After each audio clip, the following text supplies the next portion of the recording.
Today I'm going to show you how I make my slip floats out of pool noodles and PVC pipe.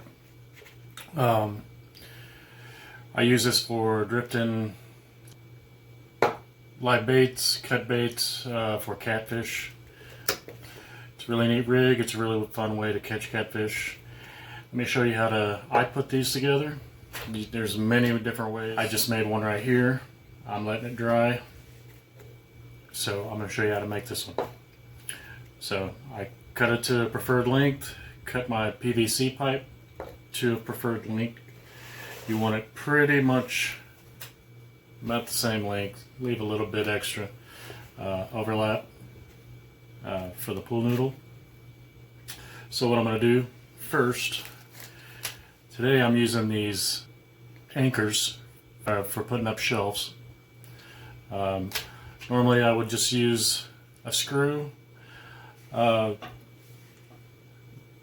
same length as the PVC pipe. This one seems to be a little bit short, so I actually am using this. So what I'm going to do is I'm going to drill a pilot hole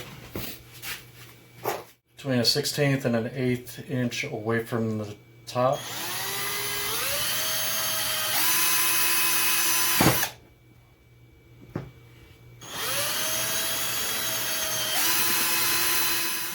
That all cleaned up. Very nicely done.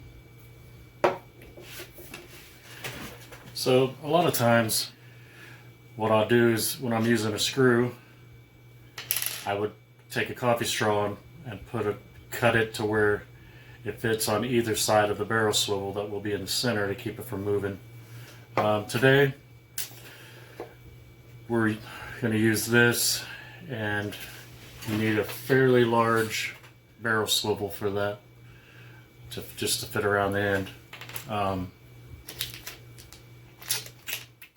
So what I'm going to do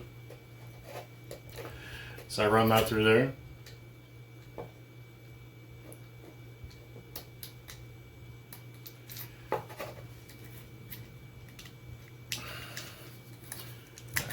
So that's the only little issue is I'm just going to kind of wobble around a little bit, but no harm, no foul.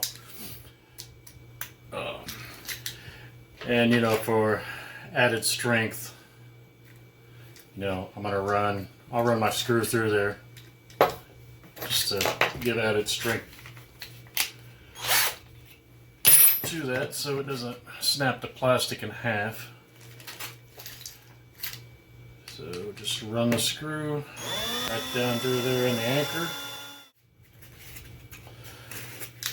I leave the flattest side I have, you know, I use the cutting edge. I'll put the cut edge, I'll run this down through it. So I want my flattest side, because that's what I'm going to be gluing. You'll run that all the way flush with the pool noodle. That way you can glue the PVC pipe as well to the plastic.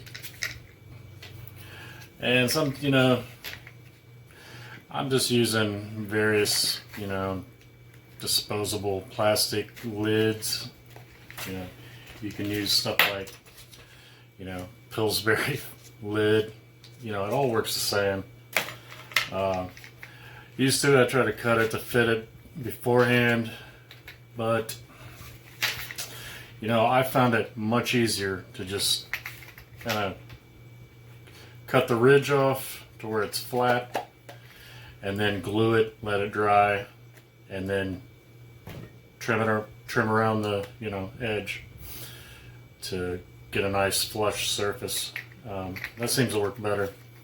Now what I use for adhesive, good old Gorilla Glue, and I really like the spray version of it. I will warn you though, make sure that you treat this like a can of spray paint. When you're after every use, turn it upside down and spray it till it goes clear. and there won't be any problems. That being said, I'm going to step outside and do some gluing. We got that adhesive on there set. Now I'm going to leave it set here for a little bit, let it tack up, and then put it together. See, this one's still drying a little bit.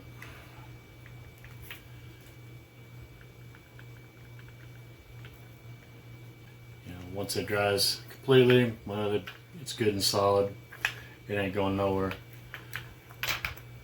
Alright, so okay, since I have this the other one over here drying, this one here is pretty much finished up. I'll let it set overnight, and I'll clean up the residue, the dried glue on the top.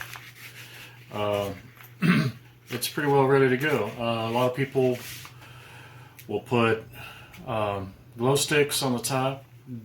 You can't really see it, but these have holes in them already in the plastic, so all you have to do is shove the glow sticks down inside of them. Yeah. A lot of times on some of my older ones that I've made, I will take reflector tape and wrap around, and that seems to work well as well. So, you know, just to give you a rough idea on how, you know, I put them together. You can put them together, like I said before, many different ways, but this is how I do it.